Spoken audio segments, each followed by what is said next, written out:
his nationalist activities also started long before he went into exile to take up arms. Before the parliamentary years, I just want us to reflect a little bit during the time that you're working for the administration as permanent secretary. We know, of course, at independence there was that big challenge around propaganda and the role that information had to play in nation building. Just reflect a little bit on his position, his view around information sharing and the ministry that you were heading and the work that you had to do immediately at independence to transform the particular ministry. I'm not sure whether I can hear you properly because you are not properly audible, but let me try what I gathered from what you are asking. As I already alluded to, that the late Dr. Sam Shafishuna Nujoma was a nationalist.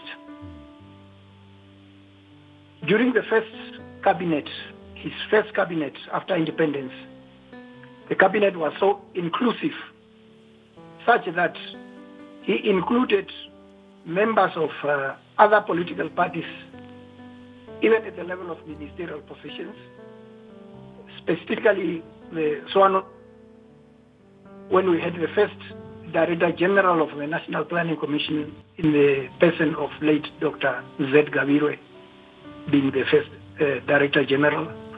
You also recall that the first ombudsman in this country was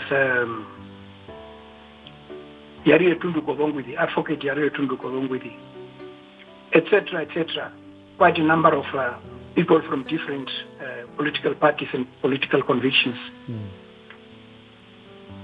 And that is the spirit, the national unity that he was trying to foster, that he was trying to achieve by being inclusive from the word go. For me, of course, I became the first non-SWAPO permanent secretary in the Ministry of Finance in 1996. And that was something that was actually unheard of. But that was a time during his tenure as president of Namibia. And as you know, that very sensitive position obviously ought to have been discussed at the level of cabinet. And for him as being the chairman of the cabinet, obviously he must have played a role in agreeing and in endorsing the recommendation from the Prime Minister then at the time, now the late Dr. Hage Geingob, to have me as a permanent secretary in the Ministry of Finance. And that is the period and the time when I then was able to meet the president as such.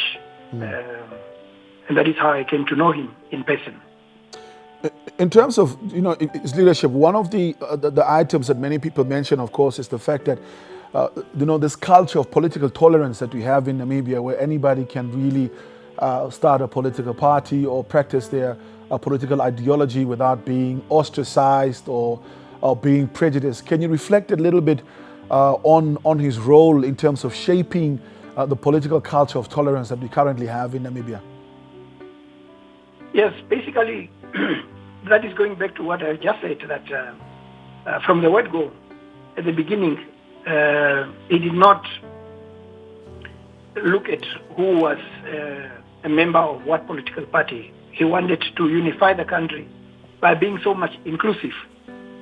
And that, of course, translated into the broader political tolerance that characterized Namibia over the years, because that is something that he implanted in the psyche of the Namibians, such that we tolerate each other, we do things together, and we try to harmonize our vision for the country. And I think he has got a lot to do with such a spirit that was developed in Namibia. And obviously, that is emanating from his conviction as a nationalist, not only in terms of character, but also in terms of his activities and his endeavors and engagements. Well, going forward, I think in terms of his legacy, how do you think Namibians should remember the founding father, and what is your message to the Namibian nation and the family at large? Yes, one very important aspect on which we have got to remember him is that, as I said already, he was a visionary.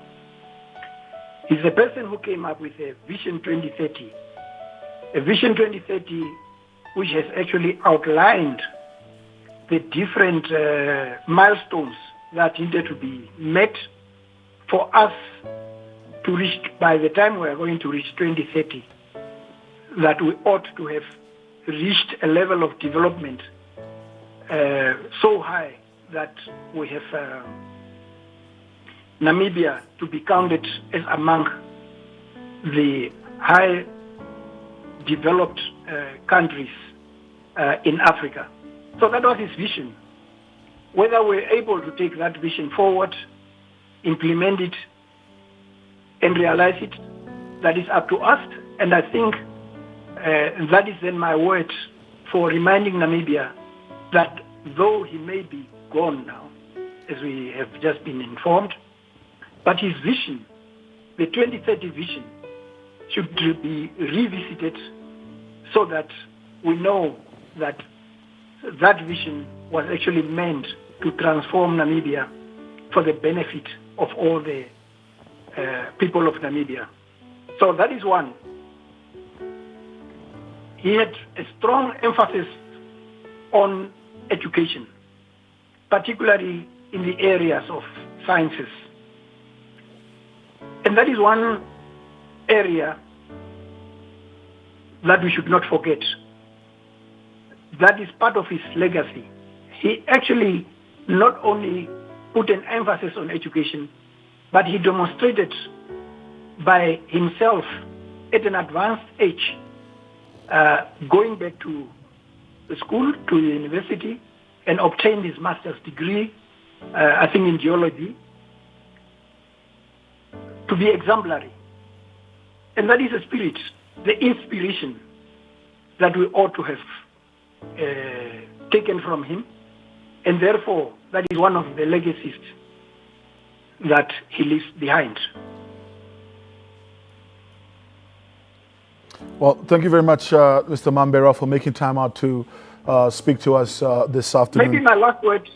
Perhaps your last words, yes. Please, go ahead. Goes to the widow, Lady Kobambo Nujoma.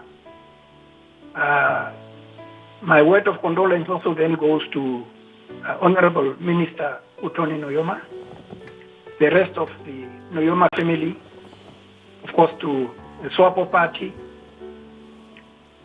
and the rest of Namibians, in that we should not forget his legacy and his indomitable revolutionary spirit that should continue to inspire us as we move the country forward. And we should rededicate ourselves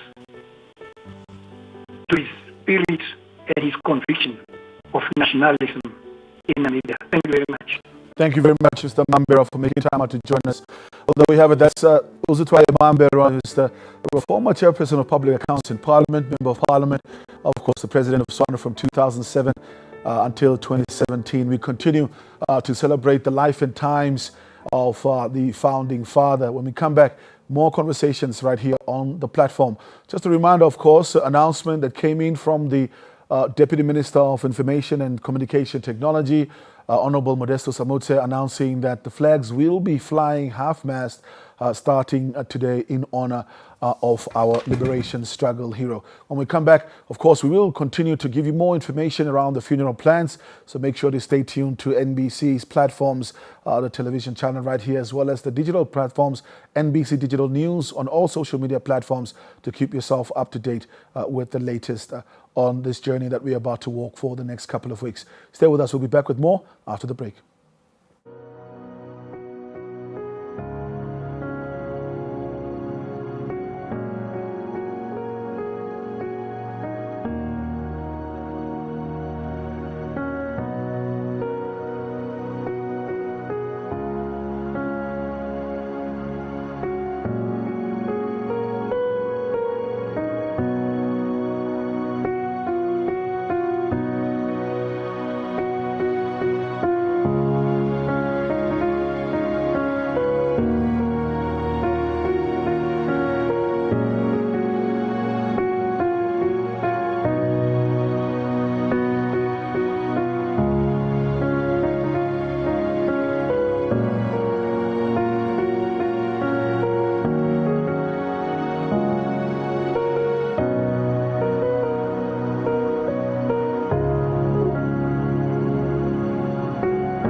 Welcome back. We're still continuing, of course, with our broadcast and coverage of the life and times of the late founding father, whose pass, of course, was announced this morning by the President of the Republic of Namibia to the Namibian nation.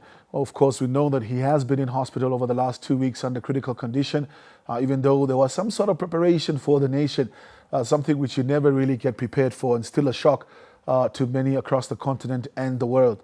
There have been a lot of course, condolences pouring in, and we continue to speak about his legacy and how he has led the country on different fronts.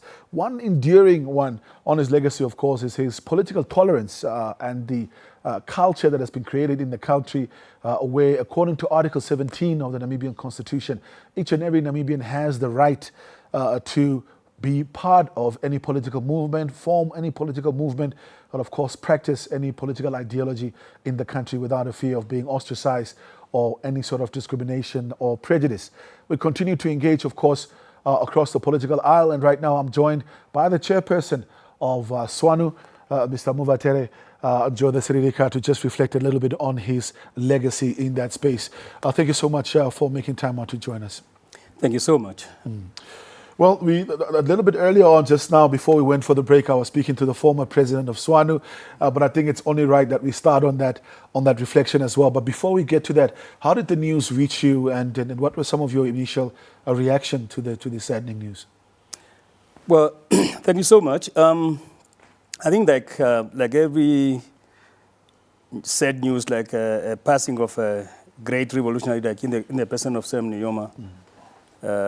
Really, it came, in as much as we knew that he was sick, it came as a shock to me also. I was also taken aback. Of course, my reflection, meeting him way back in 1994, 1995, that occurred to me. And that was... Was that the first encounter, 1994? That was, 1994 was my first encounter with his, meeting him in person. Talk us through that encounter. I was working in the Ministry of Youth as a deputy director responsible for youth training and employment, of course, by that time. And we had just completed working on the national youth policy. We were now to go to launch the National Youth Council. We traveled to Mukuti Lodge. Of course, we met in the evening. We had to brief the president. And that's when we met. I was with Jerry Munyama, and we were the two colleagues from the Ministry of Youth, carrying His Excellency on most of these other activities, what we have done and how far we've gone in terms of the preparation and the purpose and the need for the policy and the council and the structure that we put forward. We had to brief the Excellency on that, and of course that was linked to the speeches and all that we also trying to brief him on the possible issues that the mass media may actually raising with him and debriefing him on some of those issues. So that was, we had a very interesting evening, of course. Meeting him, we were a bit, I was very young, and I can tell you I was, I think 27, 28, 29, somewhere there. And yeah, here you are, you meet the icon. And you know, we were trying to sit a bit far from him. He said, no, guys, come closer. It's our meeting. It's not for somebody else. We need to sit, talk about this thing. You need to brief me. But not only briefing me, you need to carry me through all this process. Because when I go there, I don't want to go and read what you wrote me here. I want to go and say what I want to say. So in as much as we did all the necessary preparation, at the end, he stood there without a paper. Without a speech. He stood there without a paper. And he went on. And the interesting thing that I noticed with His Excellency then, I mean, I got the impression that he learned a lot. And he could actually imbibe whatever you give him. He was a sponge that he could take in. He could take in a lot of things from other people. And then could form his own... Yes, and he could form his own ideas on that. And that was like standing on his feet. He would actually say it from the hip. And that is what I like about him. And in that meeting, of course, there were a lot of cajoling and people going back and forth, people trying to campaign to get the position, the secretary, I mean, the executive chairperson and all those things. I was like, look, I'm not involved in the appointments. I'm only trying to tell you about the policy, and mine is, that is the only part I'm going to work on. How does one assess, you know, because, and it's a beautiful thing because you were the former deputy director within the Ministry of Youth. We've seen from his leadership historically that he was a staunch supporter of young people and giving them opportunities as well. We've seen obviously with the students' movement before independence, immediately right after independence as well, even if you look at some of his appointments, appointing a 27, 28-year-old Sarahu Madila, for example, to lead the National Planning Commission, such a big institution, which was historically led by heavyweights like Dr. Zen Gavirwe. Just showing the kind of confidence that he'd had. You know, the late Abraham Yambo was the former Minister of Education as well, coming in also at a very, very young age to lead such a huge portfolio. Reflect a little bit on the kind of trust that he had in young people and his view, you know, ideology around empowering youth. I think he was very clear on these issues of youth. At the time when we were even in the ministry, I remember I was going to State House to do a briefing. And on the issue of the policy and all that, and he was saying, look, I don't want to do things for you guys. I want you to lead the youth. You people must lead the youth. So the young people, you must take your responsibility. I had my time. I did my part. This is your time now. And that he would have always emphasized. By that time, we had Minister Pendukeni Itana as our minister. And Kale Schletwan was in fact, Frita Williams initially was the permanent secretary. And then we had Frida Williams later as the permanent secretary.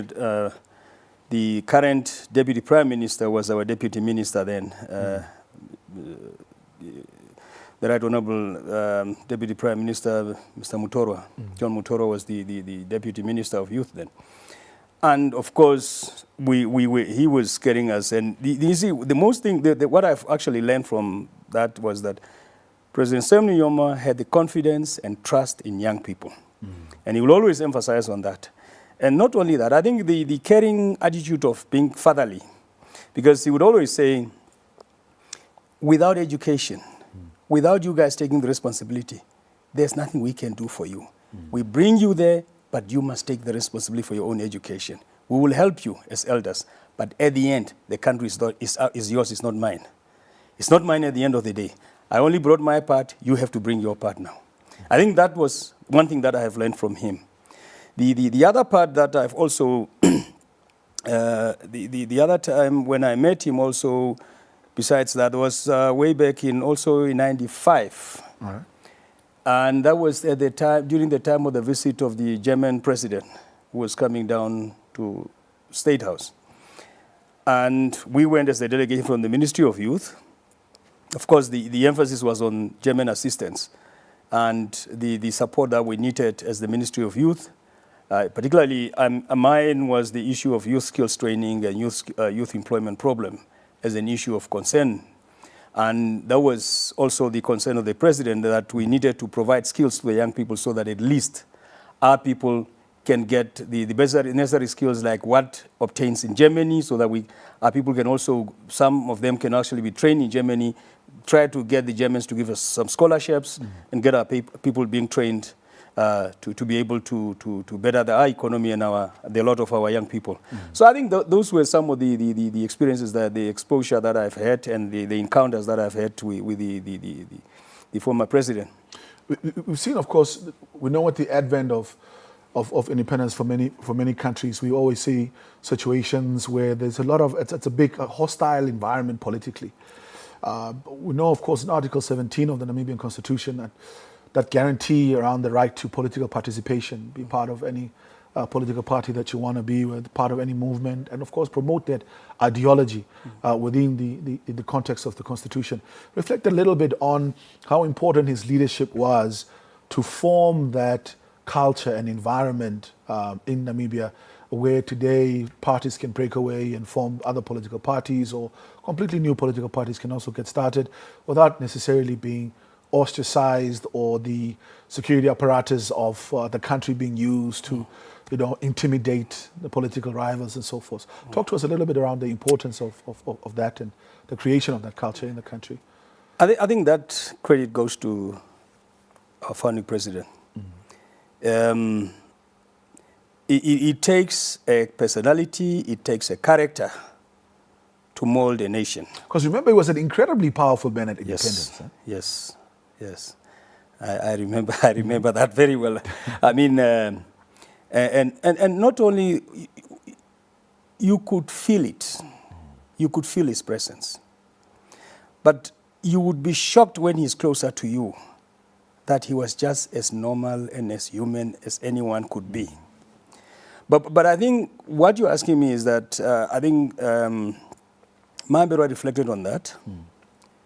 The tolerance that the founding president had with regard to even including members of the opposition parties in his cabinet, in as much as they were in the deputy ministerial positions. We may also remember that at one time, the Swanu president also, Vekwiru Koro, was also appointed a deputy minister of justice. Yes, yes. So all this, I think it's a true reflection. And not only that, the kind of cabinet that Dr. Sam Nujoma came up with was also a reflection of the various nationalities that we have in this country.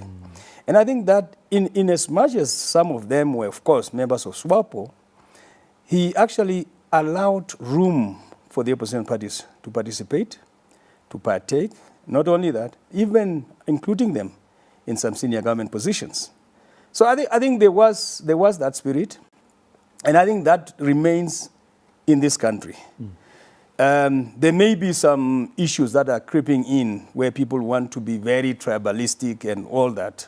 But the unfortunate part is that we are now seated today talking about a person who is actually was against what we want, some of us want to practice. And that, to me, it's something that we need to remember him for.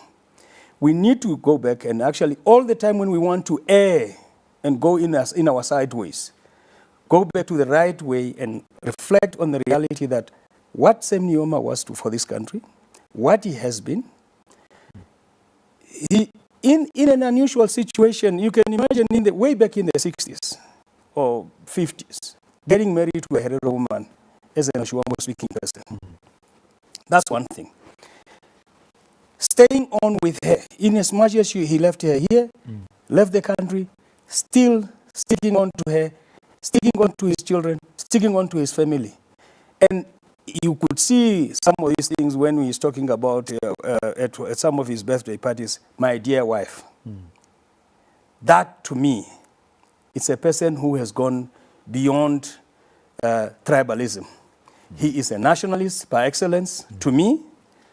He is a person that some of us who grew up in the 70s and the 80s were looking forward to. We were looking up to him.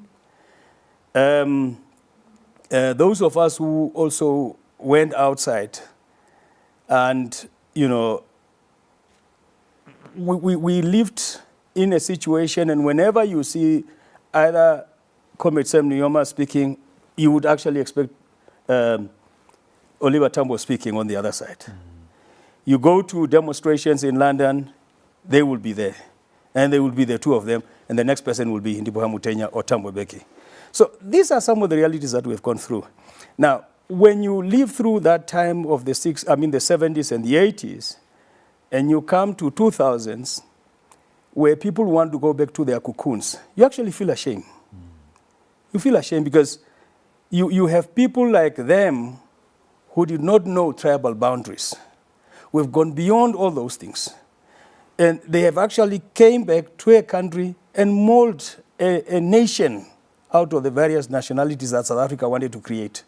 We were told we are various 11 or so tribes or whatever they were.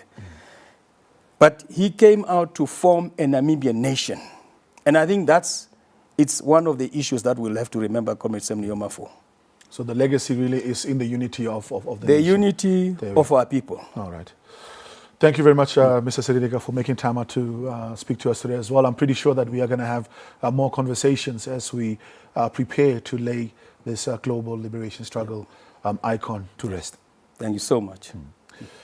Well, there we have it. Of course, we're still continuing with our special broadcast. Please continue to engage us on our social media platforms as well. For those of you that just joined us, this is a special broadcast coming to live from Studio 2 here at the National Broadcasting at the Namibia Broadcasting Corporation, the national broadcaster, to really just highlight the significance, the importance, and provide that platform for Namibians really to reflect on the life and times of Dr. Sam Shafishuna Nujoma, the founding father of the Republic of Namibia. Earlier today, the Deputy Minister of Information and Communication Technology announced that the flags will be flying at half-mast in commemoration and remembrance of the late president, but further announcements around the funeral preparations leading, of course, up to the day that we lay him to rest will be announced by tomorrow afternoon. So please do make sure to follow the NBC News platforms in order for you to stay updated with that. When we come back, we continue with more here on NBC One.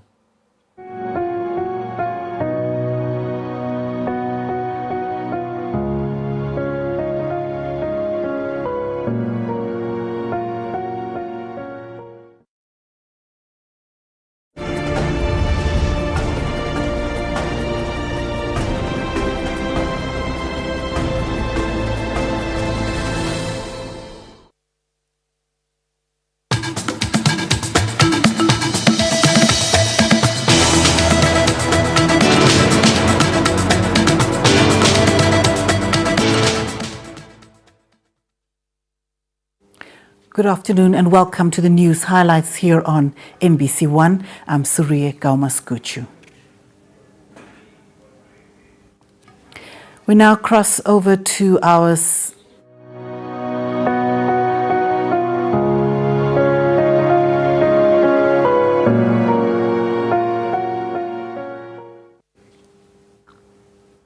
We will start by crossing over to our senior reporter, Ndapanda Shuya, who will be giving us an update as she visited the Etunda village in the Omusati region, where mourners are gathered at late Nujoma's household. Good afternoon, Ndapanda. Please talk us through your reporting from the morning to where you find yourself now. How is the atmosphere like? All right. Good afternoon. Surya, as well as to our viewers. This morning, as the news broke out, we drove to Okahao and Etunda village. In particular, that is where the late founding president originates from. It's his birth village, and the region is also his region of origin, which is the Umsati region. Now, as news broke, we drove to his church, which is Okahao Elsin Parish, where the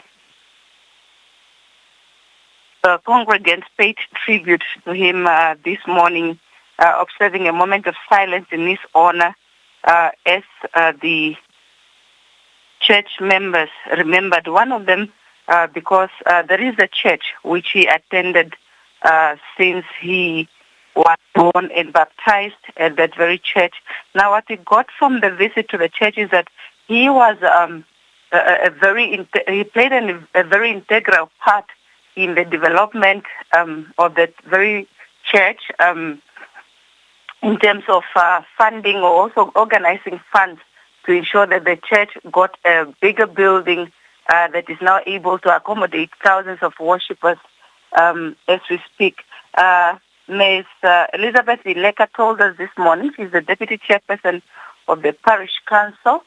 She was standing in for their pastor who had to carry out a church ceremony elsewhere because it was already pre-organized. So she was standing in for that specific pastor. She told the NBC that they will really celebrate his life, even though they are mourning a fallen giant. Now, from there, we also we went to the homestead of his late parents, the Nujoma residence at Etunda, where scores of mourners from politicians to traditional authorities of the Ongajera were still, the Ongajera traditional authority is also where the Etunda village is falling under that jurisdiction. So the Unkwanilwa, Tatekulu Johannes Mupia, his wife Adelaide, as well as his senior traditional authority councillors, went to pay their respects at the homestead. Now, during this paying of tributes, you would see that traditionally people will sing hymns, people will read the various scriptures, and what we also gathered was that the Unkwanilwa of Ongajera had recently paid a visit to the late former statesman, and he says they will also celebrate his legacy, and they are forever indebted to him in terms of all the sacrifices that he has made for Namibia and its people, both pre and post independence. At the very same homestead where the family is gathered here in the north, and also neighbors. There was his friend, former Bishop Shangala, who also paid a tribute to his friend, citing that he was a devoted Christian who followed the Elsin denomination. Neighbors that we spoke to are all speaking highly of the fallen giant that has been very influential in attaining Namibia's independence, and also all the contributions that he has made during his time as the country's president, and even after his retirement, you would see that he stayed popular until death, if I may. Thank you so much for that update that you've given us from Etunda village, that is the late Nujoma's household in the Umsati region. And with that, we conclude the news highlights at this hour. We will, of course, continue with our rolling broadcast on the death of founding president Dr. Sam Shavishuna Nujoma on NBC1. See you again at 8 o'clock tonight. Bye-bye.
Welcome back. We're still continuing with this special broadcast from Studio 2, live in Studio 2 at the Namibia Broadcasting Corporation, as we continue to reflect on the life and times of the late president, the founding father of the Republic of Namibia, and of course the Namibian nation. Now, we continue to speak to different political players across the aisle. We're now joined by Dr.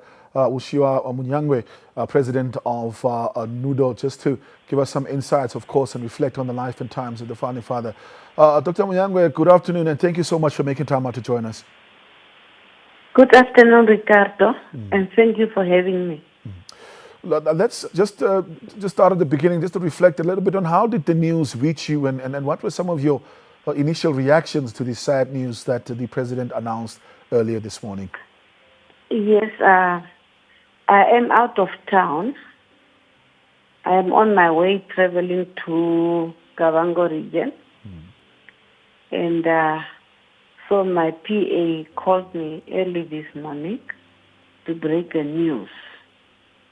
And of course, like all the Namibians, we are all saddened at the loss of this good man, good leader, whose ideas and accomplishments we have been long respected. So that's how the news reached me. It was through a telephone call. In terms of your encounters with the late president, when was the first time that you actually met him, or can you recall your earliest encounter with him, and what did you make of that? Yes, as young Namibians, we heard about Dr. Nujoma even way before we met him in person. That was when we were young, when we were listening to the voice of Namibia.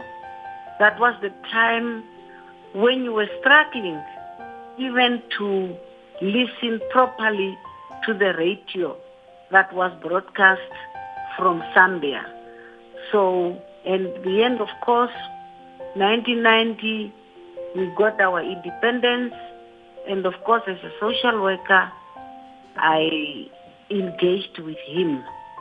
So what I recall is his wisdom and valiant leadership. And of course, the role that he played for us all today to enjoy our independence and to be a sovereign country. So there's no way that one can talk or mention Namibia without mentioning the name Sam Shafishuna Nujoma. If one looks at his time during the administration of government from 1990, many have reflected on just the environment that he has created for political tolerance, and just the fact that anybody can really form a political party, or we can have different political ideologies and practice those without being discriminated on, or the fear of being ostracized. Can you reflect a little bit on that, and what your experience has been during his tenure as president? Of course, my experience has been the democracy that we are also enjoying today in Namibia. And I recall the day, the 21st of March, 1990. That is the day when at the Independence Stadium, which I think today is the Hake Geingob Stadium, when the South African flag was lowered down and our flag of an independent Namibia was raised. That picture has got stuck and engraved in my memory. And of course, the mere fact that he was the first founding president of an independent Namibia We heard a lot about Dr. Nujoma, the petitions, his engagement with the late Hosea Kutako. So there are so many things that one can recall. The stability and peace that we are still enjoying today in Namibia. So, as I said, the history of Namibia, there is no way that we will talk about the Namibian history without mentioning the name of Dr. Nujoma. In terms of the support, there was particular support that he had provided and always upheld was, of course, for women to be recognized, to be involved in the administration of government at the highest levels as well. And of course also a particular fondness for young people. I mean, we know the likes of our Prime Minister Sarahungwela Medila being employed at a very, very young age, the Director General of the National Planning Commission, and other young people that were of course brought into the fold. Can you reflect a little bit on his empowerment for women and that support for gender equality and young people?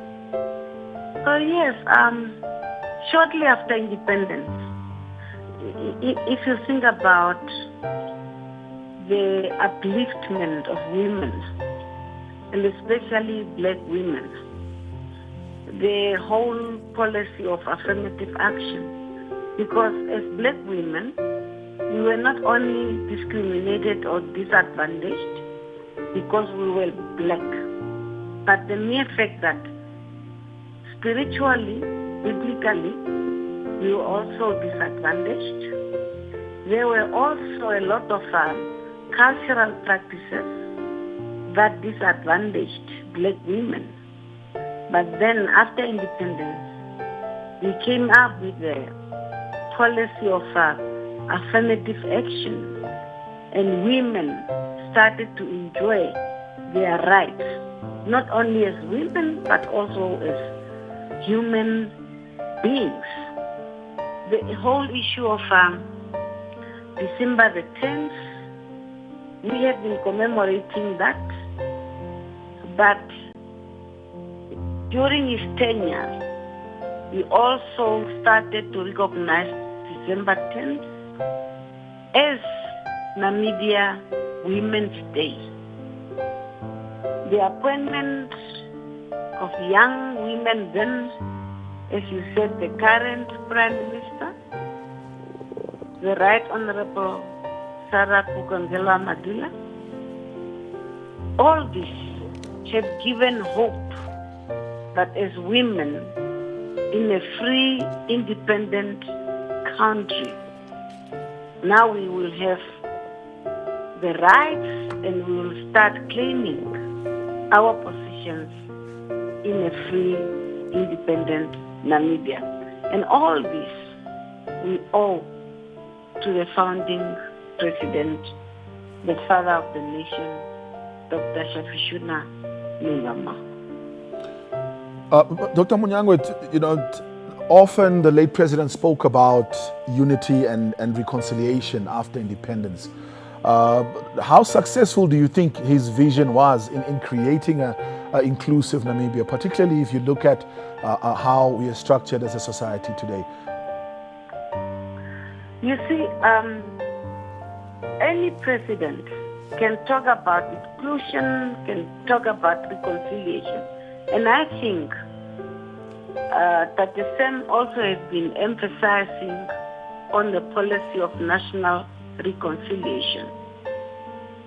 But, of course, as a president, you are not the only player. As citizens of this country, we also have a role to play. We have a role to contribute and complement what the president has been advocating for. So the role and the attitude of Namibians is also very important to contribute to that. He has been advocating for that. We as citizens of this country, we also have a role to play to contribute towards that.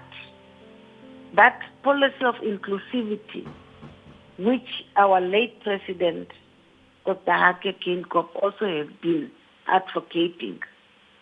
That policy has been there. It is there. It's up to us as Namibians. How do we play our role?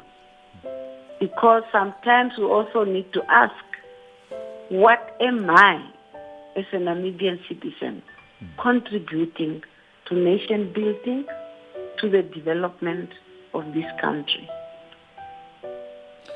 Well, Dr. Munyangwe, in conclusion, what are your parting words to the Namibian nation and the family of the late president? Yes, of course, on behalf of myself,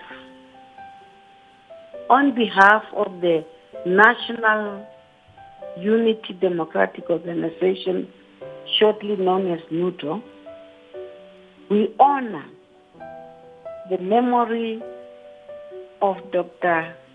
Sam Shafishuna Nujoma, and I extend our deepest condolences to his family, the Nujoma and Kondobolo family. We extend our condolences sincerely to the Namibian government, as well as to the people of the land of the brave. May the wonderful soul of the son of the soil of Namibia, the son of the African continent, a Pan-Africanist, rest in eternal power. Thank you very much, Dr. Munyangwe. As the president of NUDO, Dr. Munyangwe just joining us and is reflecting a little bit on the life and times of the late president. Of course, also talking about the ideologies around national unity and reconciliation after apartheid at the advent of independence as well. That brings us to the end of the special broadcast for today. We'll, of course, continue to bring you more news as it comes in around the funeral arrangements of the late president. What we know so far, of course, is an announcement that was made by the Deputy Minister of Information and Communication Technology, Honorable Modestus Amutse, that mentioned, of course, that we are all mandated that all flags will fly at half-mast as of today. Now, further details on the funeral arrangements, memorials, and other engagements regarding this event, of course, will be announced tomorrow during the course of the day. So please just do make sure to be tuned in to all the NBC News platforms. You can, of course, also follow us, ask your questions, comments on all the social media platforms, just NBC Digital News. Those are the handles on Facebook, Twitter, as well as on Instagram. You can continue to engage us as we lay the gallant son of the soil to rest in the next couple of weeks. I'm Ricardo Ntagosep. It's been a pleasure to be in your company. Stay with us for more news and information here on NBC One. Until tomorrow, bye-bye.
every child must attend the school in the country. Because education is the key to knowledge, this is the key to power.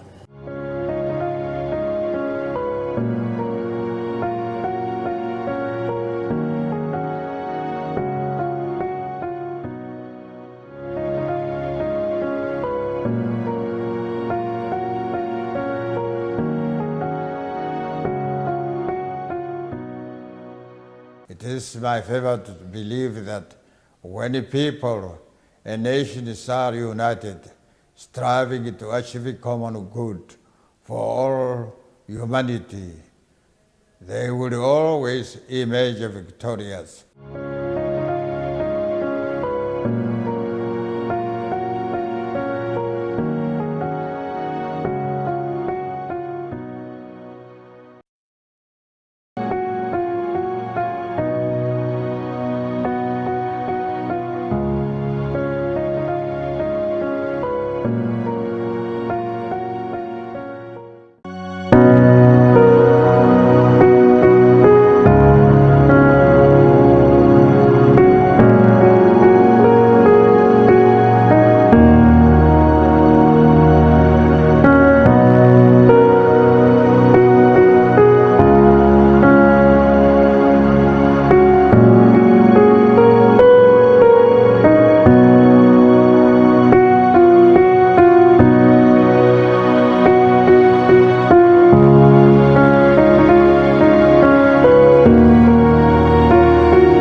Haipandula sema,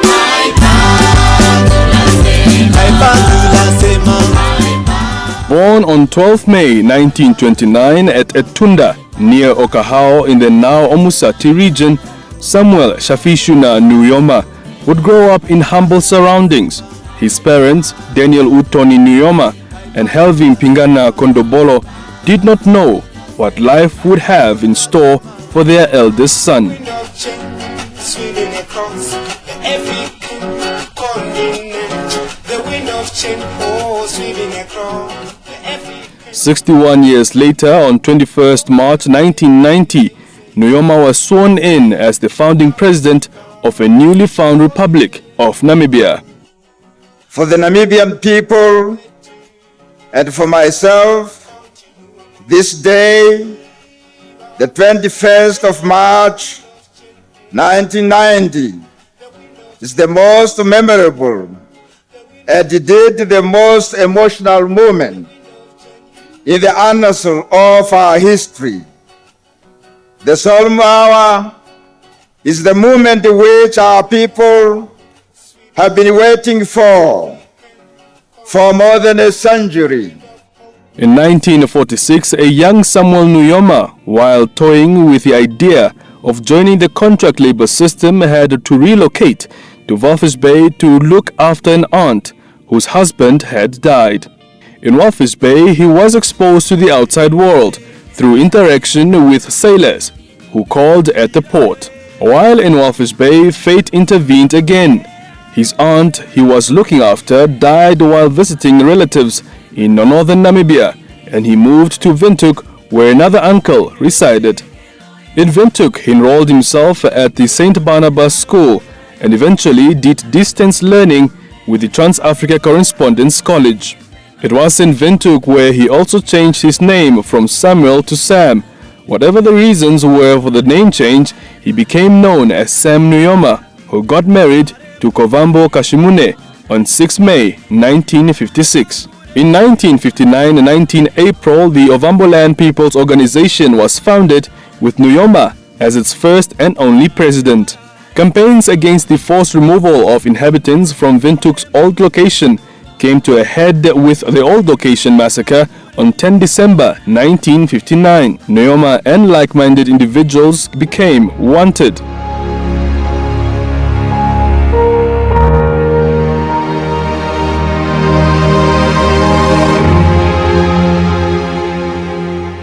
I would also like to say something on behalf of my late husband, Moses Garwep.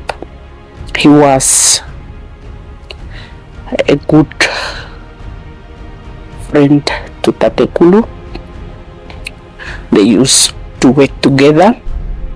On the way back in 1959, at location Katutura, where they were mobilizing people not to move from old location to Katutura.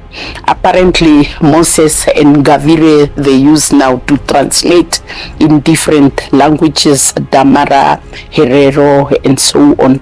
Since that time they have been working together until the exile. My father left Namibia in 1960 when I was a very tiny boy, and I vividly remember some of the issues. I remember when the South African forces, police forces, will come and raid our house early in the morning at 4 o'clock, looking for documents and so on. And yet my mother will always prepare them some coffee and so on. They will look for their documents and then they left. And then afterwards, my father left. So I would also like to thank my mother for bringing us up during this difficult time. My mother also a strong disciplinarian, always to tell us to go for studies and never to mind, so long as we were studying. And I recall those days, people like Yaoto, Mahwiriri, Tate Mahwiriri will always come and comfort us, Levi Ganyone, and also the father of the late Hidipo Amutenya, who was our neighbor in old location. Those were some of the stalwarts. So I grew up, and then I joined Agustinium. There it was very tough. Boas will call me small terrorist and so on. But eventually I joined my father in exile. The South African police were always after him. They wanted to arrest him, and there was the time they wanted to con him to arrest him here in Windhoek, but then he escaped to Chumeb, staying in Chumeb for maybe two or 3 weeks. And then from Chumeb, he spent only a few days in Windhoek, then left the country for abroad. On 21st March 1966, Nujoma and former President Hifikepunye Pohamba returned to Windhoek to challenge South Africa's claim that he was in self-imposed exile. But he was arrested on arrival and deported within a day. And not long thereafter, on 26 August 1966, SWAPO launched its War of Independence at Umgulu Wombashe, setting the history of the country on a path of no return.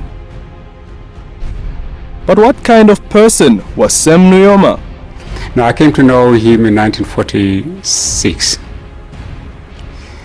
Politically, I came to know him in the late 50s, when he was involved with the Chief's Council of the Herero. That's now Chief Usia Kutako. And when they start petitioning the United Nations to put Namibia under the trusteeship of the United Nations, this petitioning went to the extent of having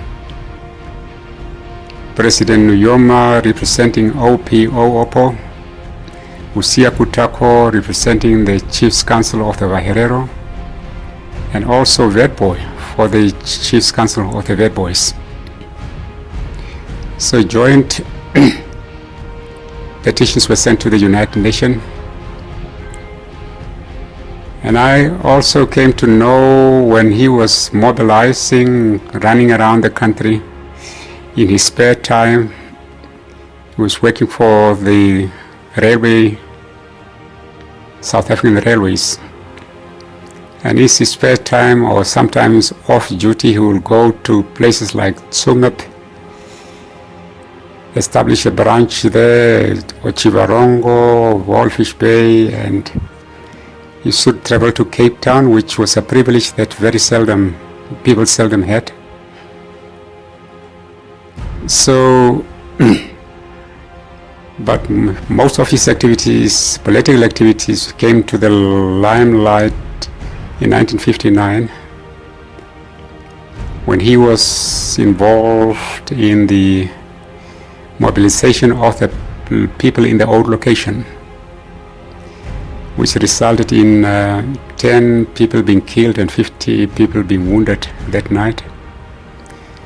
And subsequently, it was not safe for him to stay.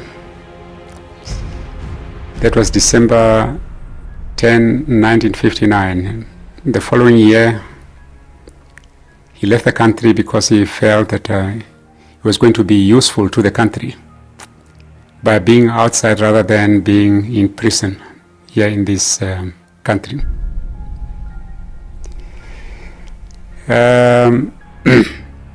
It was quite a very long journey that he has traveled. How I met Sam, it was in Walvis Bay, when he came there as president of what was called OPO, Ovamland People's Organization. That was one of the first political organizations. And because he was the president, he came to Walvis Bay to disseminate the information about what OPO was all about. What was the reason why an organization like OPO was formed. So when he arrived in Walvis Bay, he went around from compound to compound, because there were compounds where contract laborers were accommodated. He then came to our compound, and I was one of the officials working for the fishing processing company called the Ocean Fishing Company. So when he arrived there, I was the first to welcome him, because I got the information that he was coming to us, so I've been waiting for him. So I welcomed him, and he found that I organized some workers, people who were working with me for the company. So then we talked a little bit before we went to meet with the others, to explain his major purpose coming to Walvis Bay, and so on. And after that, we went now to the hall of the meeting. So they held the meeting with all of us, with all the workers. I'm now referring to the people who were working for the Ocean Fishing Company. Yeah. So now, after he addressed, he primarily talked about why was it necessary for OPO or Rwanda People's Organization to be formed. It was to fight the obnoxious contract labor system, because the people in the north were made to come and work here on contracts and so on. Some were made to go and work for farmers, some on railways, and so on and so forth. So that was the purpose why OPO was formed, because people were then, tired of working on contracts, because it was a semi, slave, labor, sort of. I met him for the first time in 1966. He came to meet us at a place called Kazungula. Kazungula is a meeting place of 4 countries, but Kazungula is in Botswana. Botswana, Zimbabwe, Southwest Africa, then Zambia. We were there waiting to get clearance to enter Zambia. And at that time, they used to have a pontoon which crossed from Kazungula into Zambia. So he came there to see us. And the next time I met him was in Lusaka. We were students. He came to address us. And there is one phrase he used, which actually formed my personality. He was counseling us, and he said, "Time wasted never returns. Respect time all the time."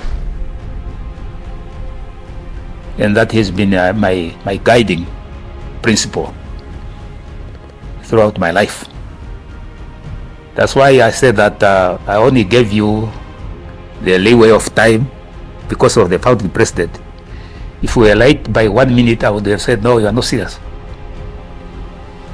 So that's how Nujoma formed our character as young people during the liberation struggle. And obviously, we are talking from 1966 all the way to 1989 when we returned back home. In between there, he has been our leader. He has been our parent, because we didn't have parents there, parent figure. And he took care of us as young people. As I said, encouraging us, advising us, giving us opportunities to study and also to make a contribution to the liberation of our motherland. That's why I'm saying he's a gift to this nation. There was a center where people who are going to the front, you register on the eve of the departure, and then in the morning your names are called, you load. So I've been always trying when I can get my luck just to go and register. I did it illegally. One day I went there, I was registered, I was in the list. I was so happy that now I made it.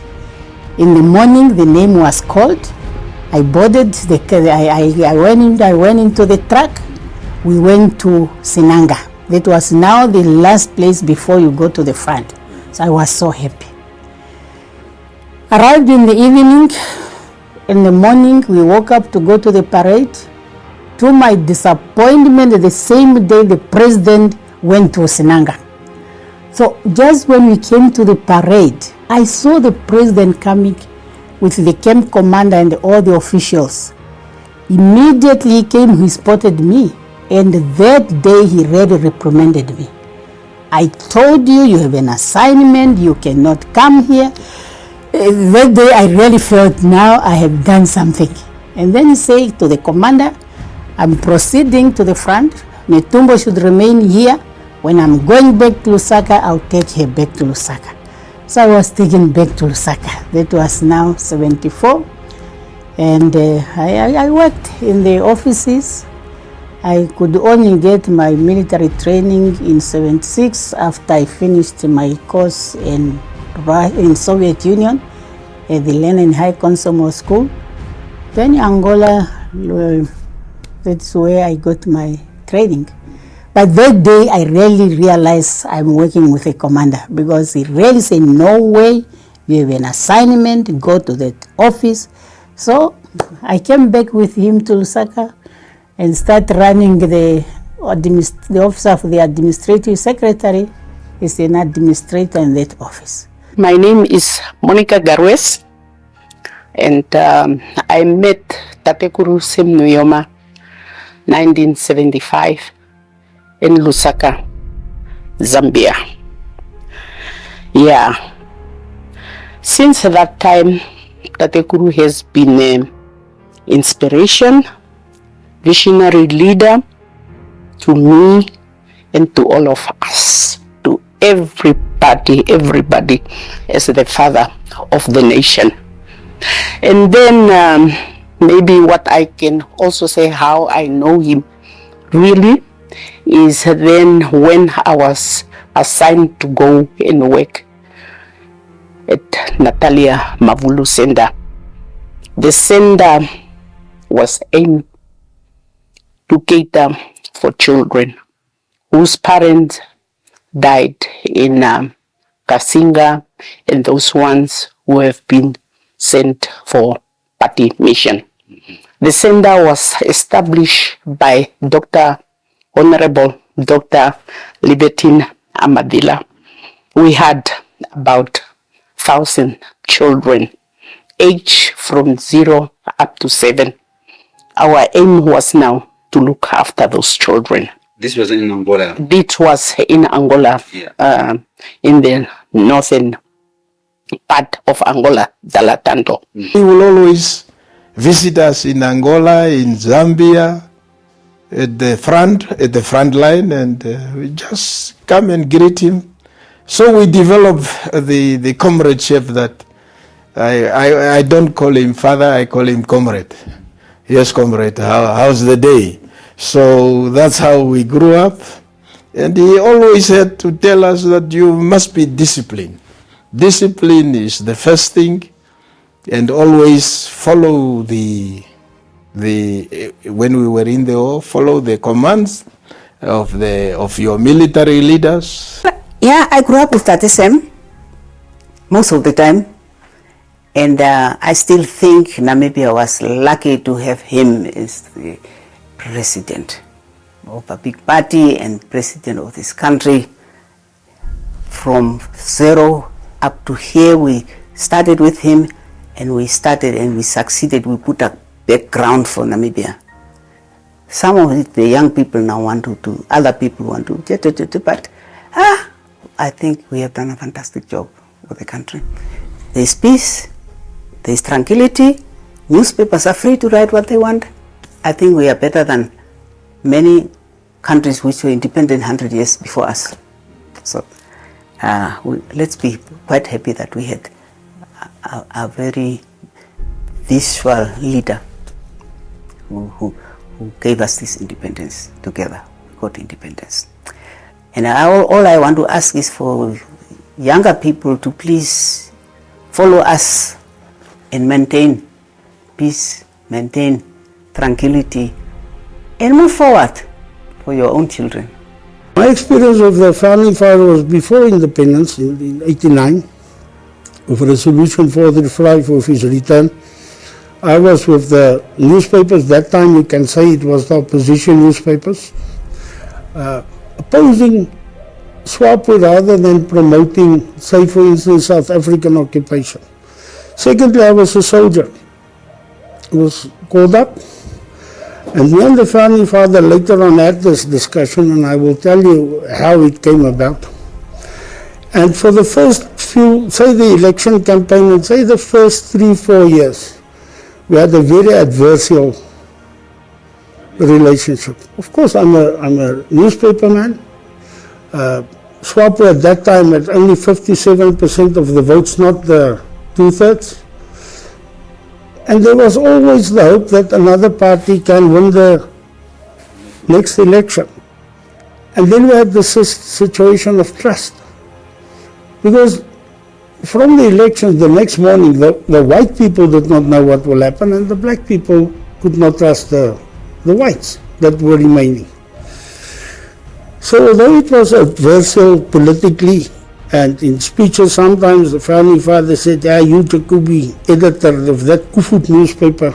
And that's the way he referred, but we met up once or twice, and then I saw, but what you say there is politics, and what we discuss is more Namibian things. liberation icon, father of the nation, a stalwart, a principled leader, steadfast and decisive even under the most intense of pressure.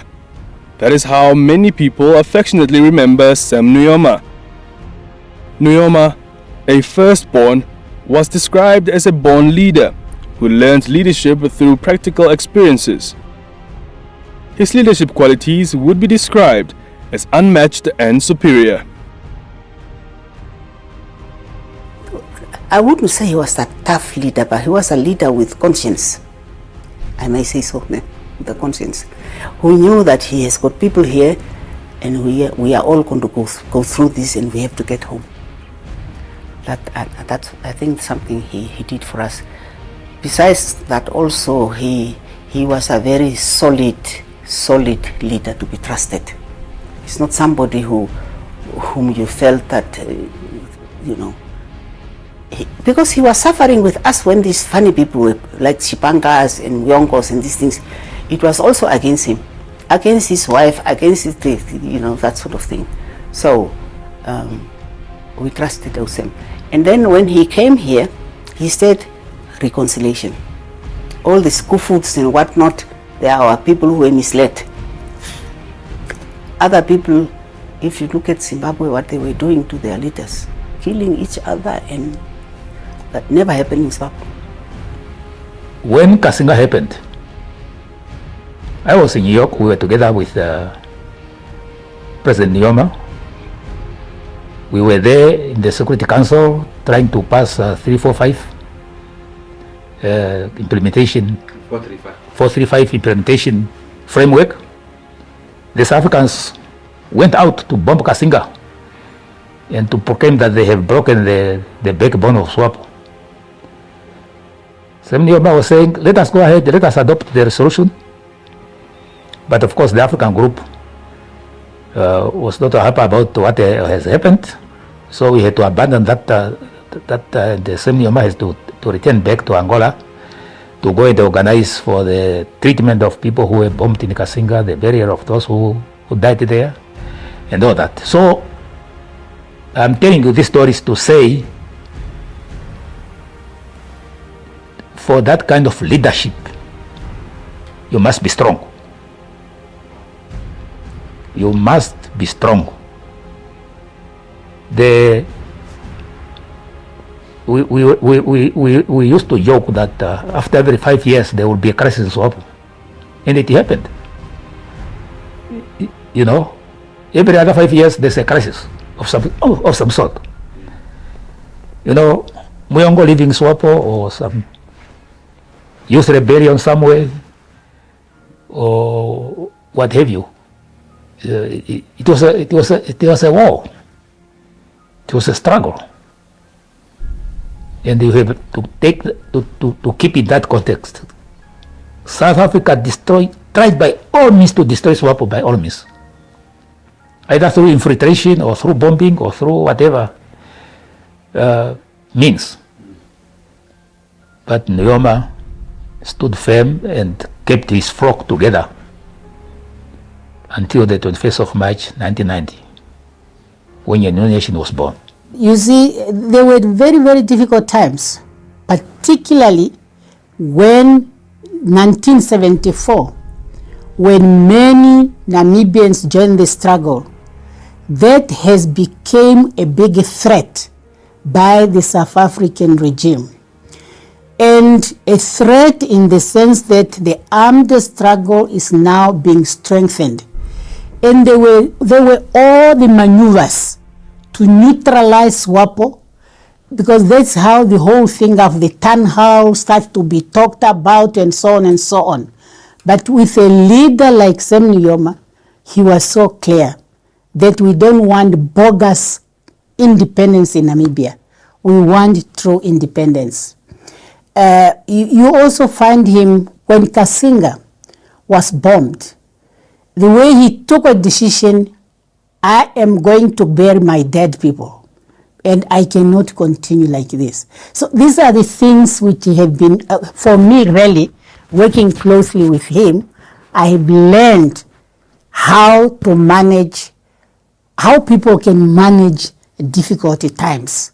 So this is really, I can say that I was so fortunate to find that opportunity to be closer to a certain extent with Sam Nujoma when he gave me this responsibility of being a chief representative.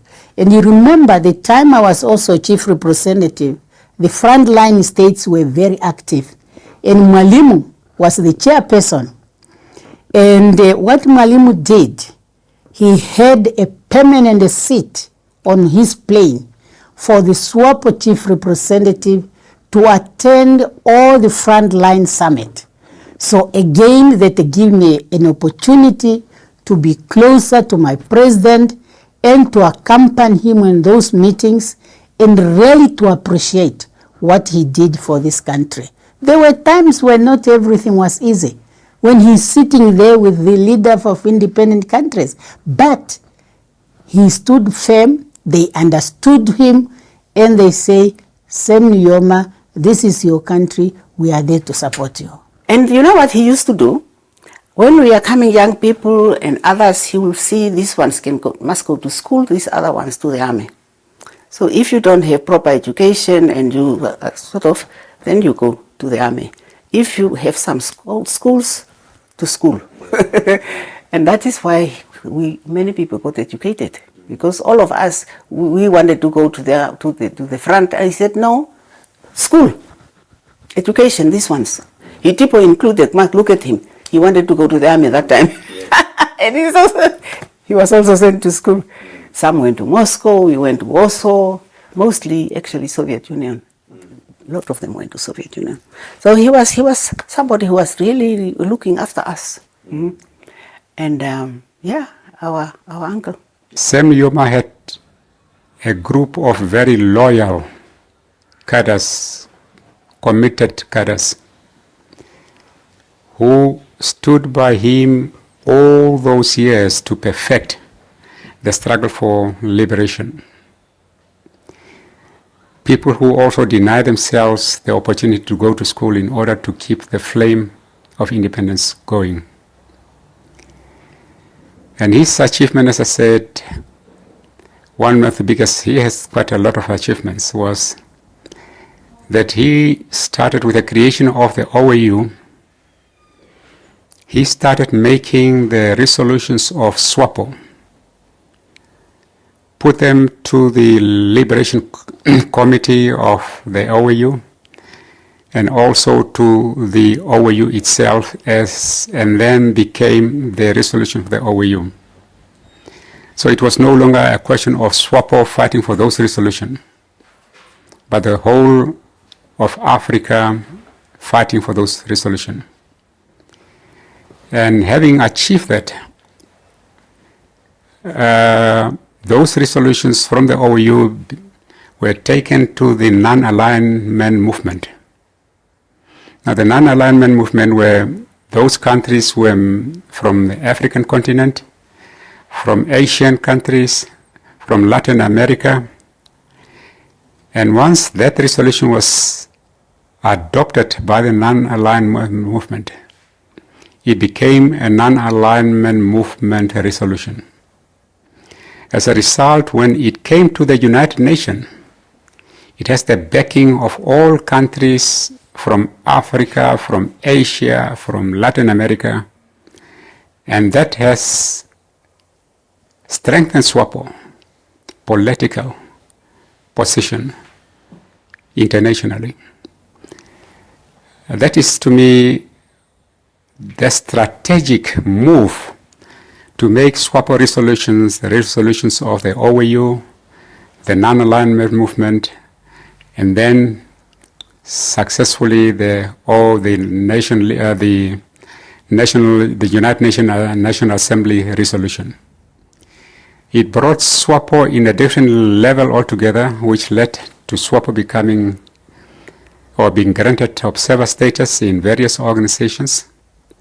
SWAPO's costs being carried by the United Nations and other institutions of the United Nations, and SWAPO getting a budget, programs like the Nationhood Program for the United Nations to finance its activities and also to run an office in New York, which is a very expensive city to run. There was also OAU Liberation Committee. Yes. The OAU Liberation Committee was specifically established to assist or to give assistance to liberation movements. So, and it was only Nujoma that was recognized by the OAU Liberation Committee. And we were the only people who could get assistance through the OAU and not any other groups from Namibia. So that's why I can say that Semi was really a strong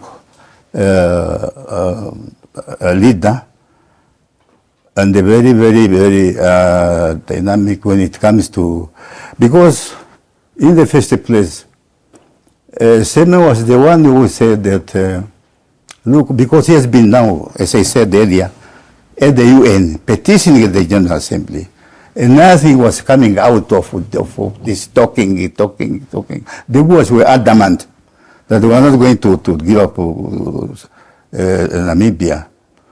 So then, well, Semi said, well, look, he called a big meeting of us, those who were there. Look, comrades, that country is not going to be free if you cannot stand up and take up arms. We have to embark upon armed liberation struggle. That's the only way we can liberate that country. We take up arms and they fight the Boers. Otherwise, honestly, we will continue talking. Nothing is coming out of that talking. Let's take up arms and fight. Again, we were once during the termination of mandate, 1966 at the UN, and things were getting hot. Some were saying, don't declare the mandate to be terminated, what are you going to replace it with? And some were saying, now we're a council to be in charge to lead Namibians to independence. Now, we're fighters. We're dealing with Soviet Union. Soviet Union's Minister of Foreign Affairs came. We met there, and he said, look, Comrade Nujoma, don't create another colonial administration. Declare independence. And he said, yes, right now we have the world supporting us. If we were to declare independence, would you send the Red Army? And it is because the Boers will take over. Right now they are blocked by the UN facade and so on. But if you were to declare independence, are you going to send a Red Army? I could see the Russians talking in Russian, consulting and so on. He said, yes, I'm asking you. Now Russians were our close friends. But when it came to his national interests was first. German who? He said, you are wasting my time. He got up and I was caught up there. Now, how to explain? I said, yes, he has a very important appointment, but it's too late and so on.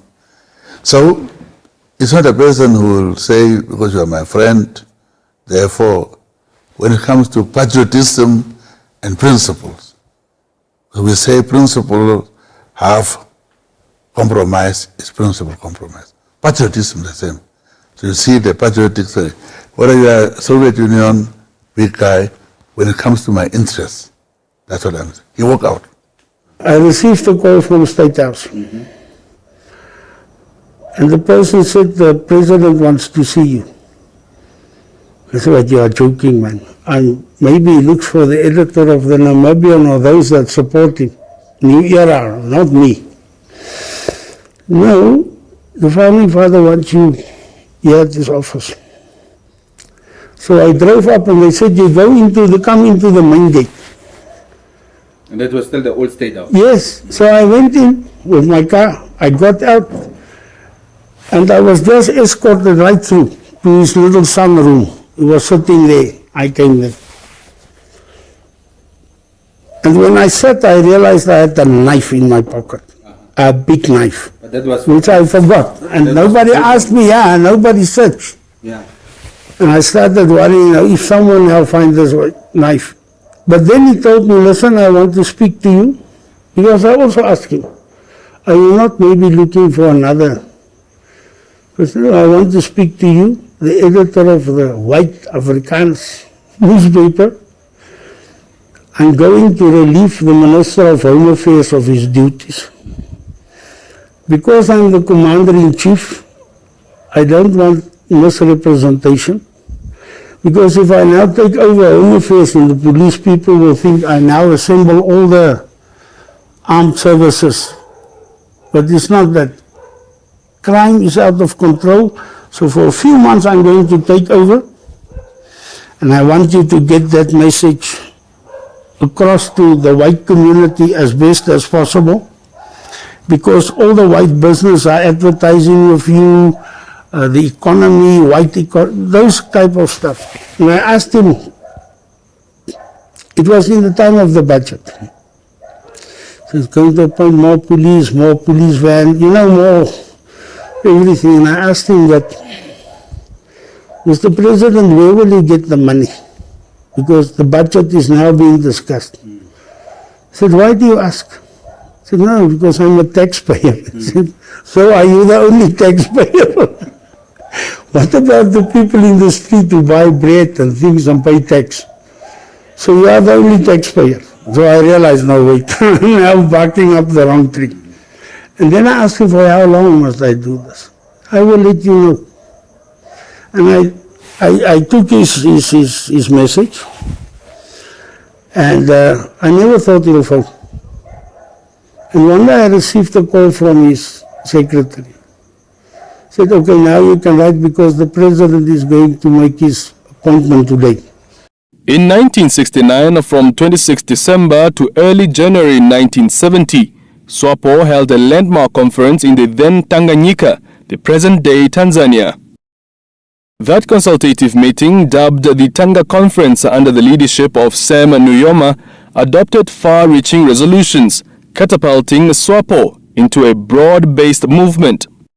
Yes, Tanga was a turning point, because before we didn't have structures. We just didn't have structures. At Tanga 69-70, that conference, that established structures for SWAPO, starting with not ministry, departments and so on. And that conference took resolutions. One of the resolutions was to establish the Youth Council for SWAPO, to establish the Elders Council for SWAPO, to establish the Women's Council for SWAPO, and also to establish the labor movement, National Union of Namibian Workers movement.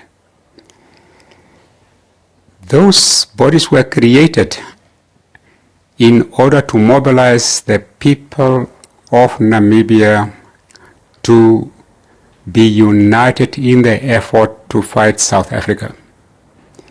At that occasion, it was all decided that, look, some people at the conference or the consultative conference wanted SWAPO to become a political party.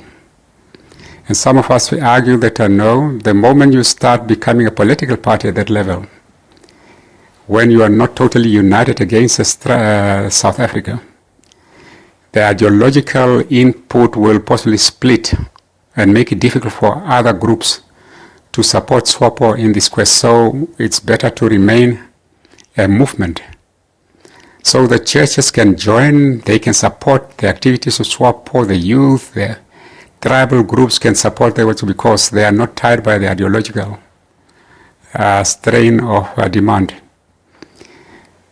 That, to me, was born by the recognition that you could not liberate this country alone. Unity was very, very important. An image of Sam Nujoma holding up a baby survivor of the 4th May 1978 Kasinga massacre has become iconic and is always referenced in conversations about Nujoma and his respect for women and children. I remember when he used to come we used to have, let me say, on Saturday, we used to have a disco just for the women also, just to relax after working for the whole day. Even the children, of course, they wake up in the morning, they go to the parade, they have their own kindergarten classes and so on.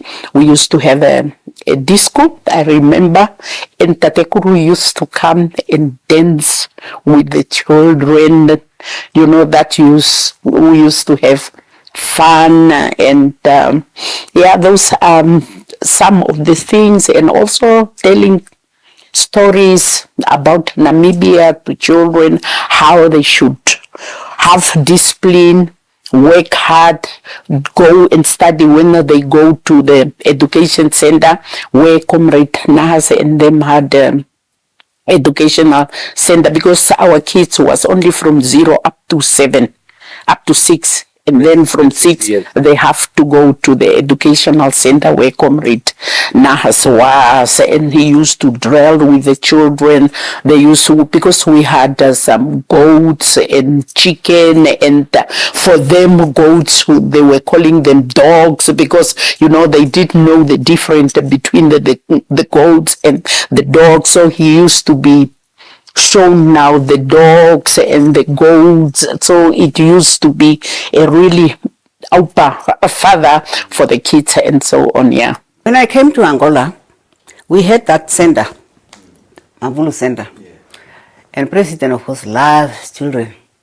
He used to go there almost every time. When he has time, he goes to see the kids. And they had a lot of stories for him.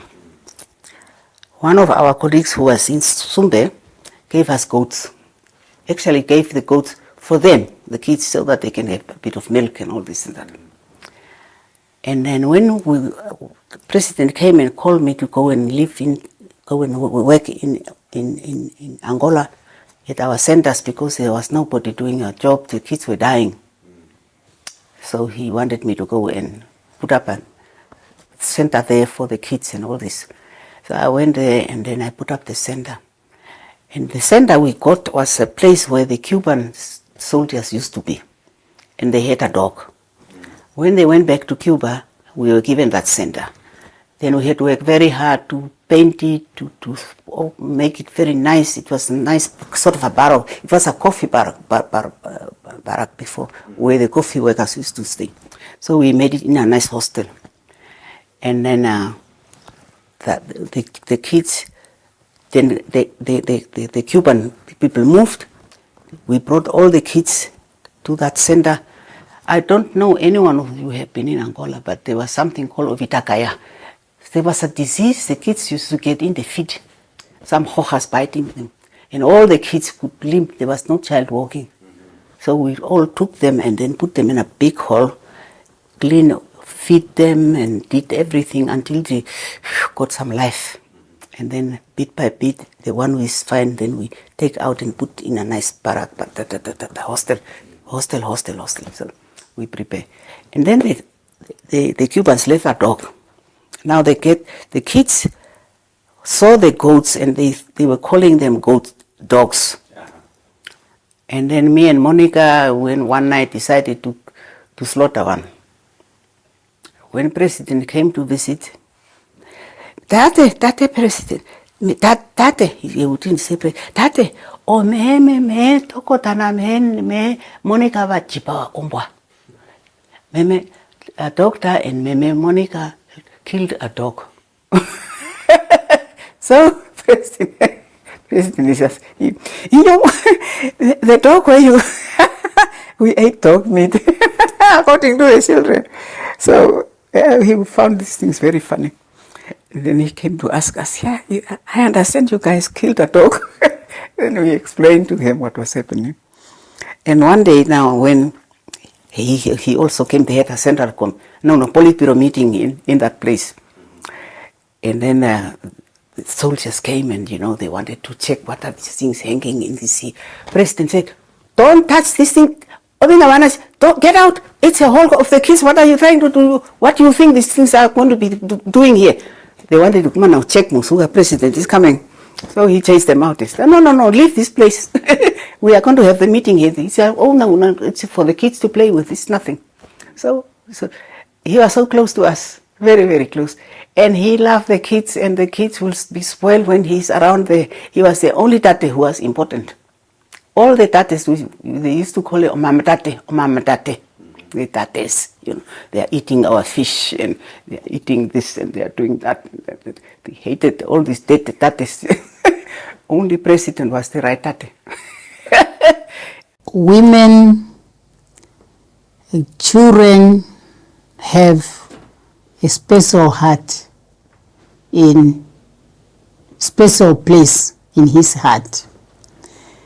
I recall in one of the SWAPO Congress when he was so uncomfortable when the issue of 50-50 gender representation could not be incorporated in the constitution of SWAPO party after a decision was taken. However, it became difficult now in the Congress because amendments to the constitution, there are time frames.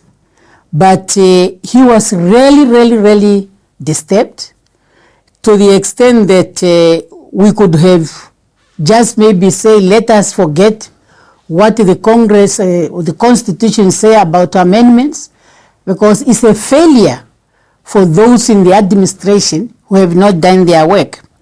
So it was a debate.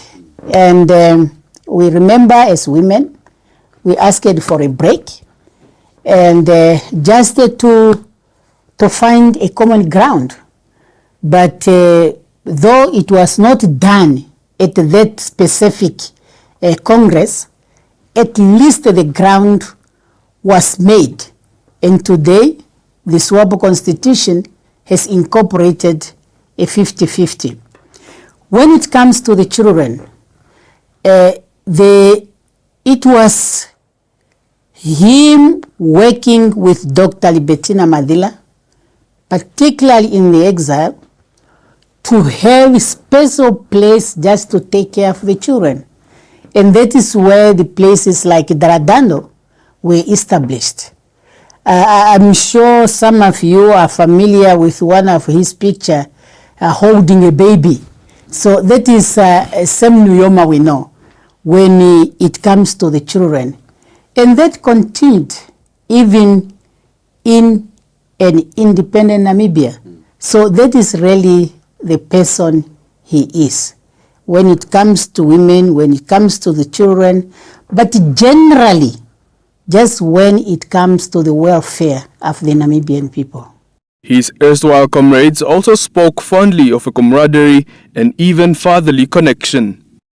We have been together all those years when we were young people. When we became young adults, he was grooming us. He was guiding us all the time. And we owe it to him. Many of us who went into exile very young, at that time I was only 22 years old.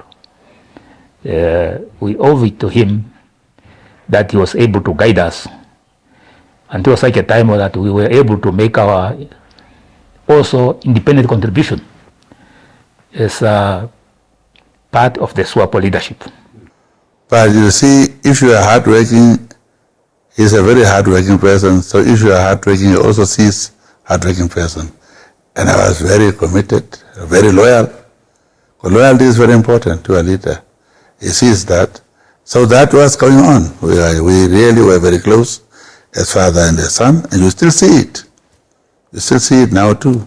People were trying to come in between, but I told them, you can never come between me and the founding father. I kept on telling them that.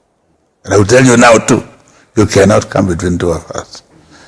So that's why loyalty, hard work is rewarded. It's an issue for a father, a daughter, a leader, a comrade. And what other special relationship you can think of. I told you earlier, up to now, when he meets me, he doesn't know my name. He knows me as Meme. Oh, Meme, oh, Meme. And to the extent that, as I told you in 2003, he overruled all his staff and say, I'm going to overnight at my mother's place. If a person overnight in your place at that level, he is a president of the country. And if you look at the house, of course, Oshiwambo traditional house are never small, because once you are in that yard, you are inside. But really, to me, it's a sign as how he took me and my family. I see that is special. I don't know whether there are many Namibians who find themselves in that situation. So that is a special bond. Sam Nuyoma's 15 years as president of Namibia can be described as largely successful. After a 30-year-long war, a free and independent Namibia enjoyed peace and stability, the bedrock for development and progress. His legacy of unity, immortalized by one of his favorite quotes: "A people united, striving to achieve a common good for all members of the society, will always emerge victorious."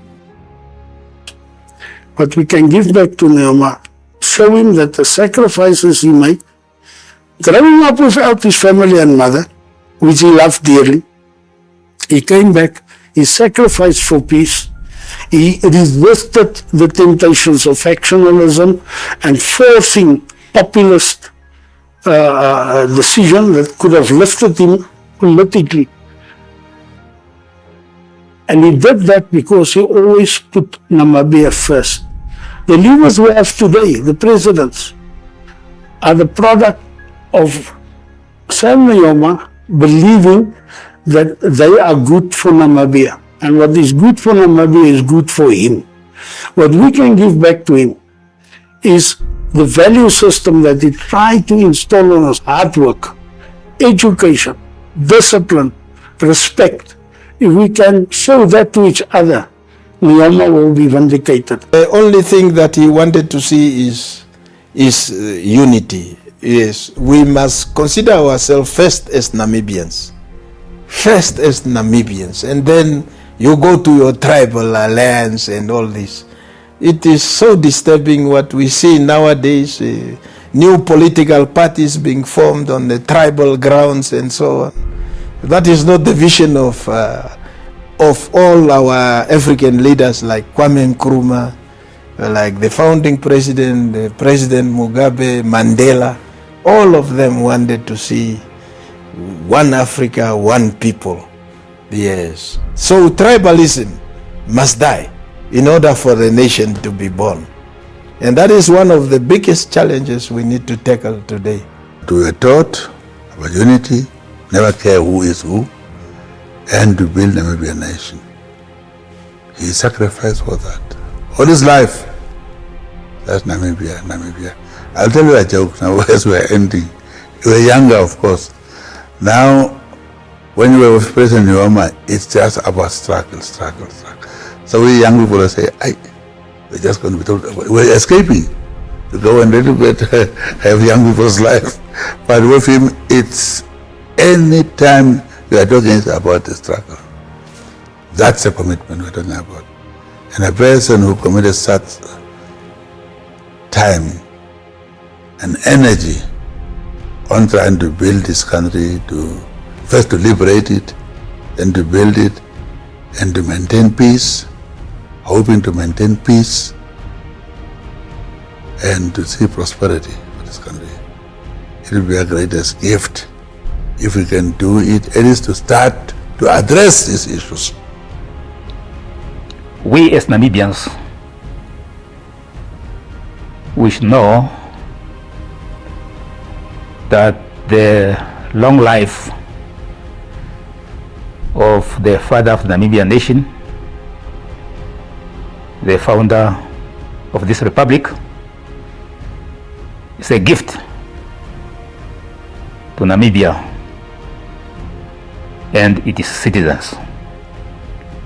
This is the time we are supposed to use that gift. That gift, the same Nujoma aura, to call us to order and say, come back to the spirit of comradeship and let us focus into the future as we normally did, even during the very difficult situation of trying to reconcile with the person who you have been fighting for 23 years. This is the time we are supposed to use that gift to bring us together, to recreate that spirit of comradeship, and that spirit of one Namibia, one nation, so that we continue on our journey to liberate Namibia from underdevelopment. Unity. Without unity, you'll become weak. And once you are weak, with unity you can share the burden of criticism, you can share the burden of failure, but if you are disunited, out of your rank people start going different direction and undermine your future because you are disunited. The first priority is unity. 1960 we were a divided people. We were a divided people, and if I have to tell you from my own perspective what I did in order to bring about that unity. Unity is so critical, and unity is not at the dictate of an individual. It is the readiness of those who feel weak at the time to give way to collective decisions in order to give them a chance to work, rather than to say, well, if I disagree with you, I'll have to go and do my own thing. And then that is how SWAPO has survived. We've always said that South Africa's attempt to bring SWAPO down has failed tremendously, and the only thing that's going to destroy SWAPO is from within. Sam Nujoma was a driver for the development of Vision 2030. And as a Namibian citizen, for me really to appreciate what Sam Nujoma has done, having now led our people to independence, we should really, in all fairness, commit ourselves from the time this Vision 2030 was developed, so that everything we do in our individual capacity, collectively, officially and otherwise, gear our efforts to see that the objectives of Vision 2030 are realized. Of course, we can make an assessment. We have 10 years remaining. How far have we gone? And I know that vision has very clear targets.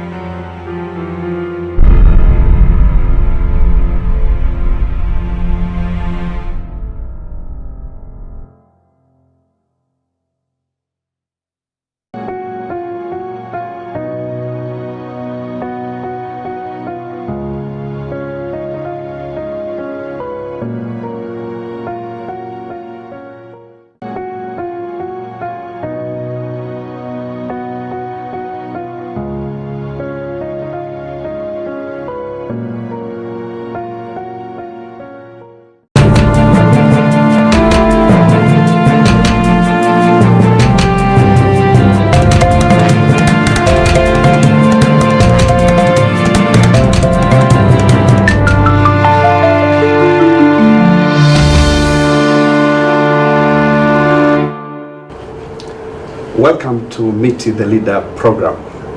And today we are extremely honored to be invited in Namibia, and we are going to talk to former President of Namibia, His Excellency Dr. Sam Nujoma. Dr. Sam Nujoma, thank you very much for inviting us to Namibia. You are welcome.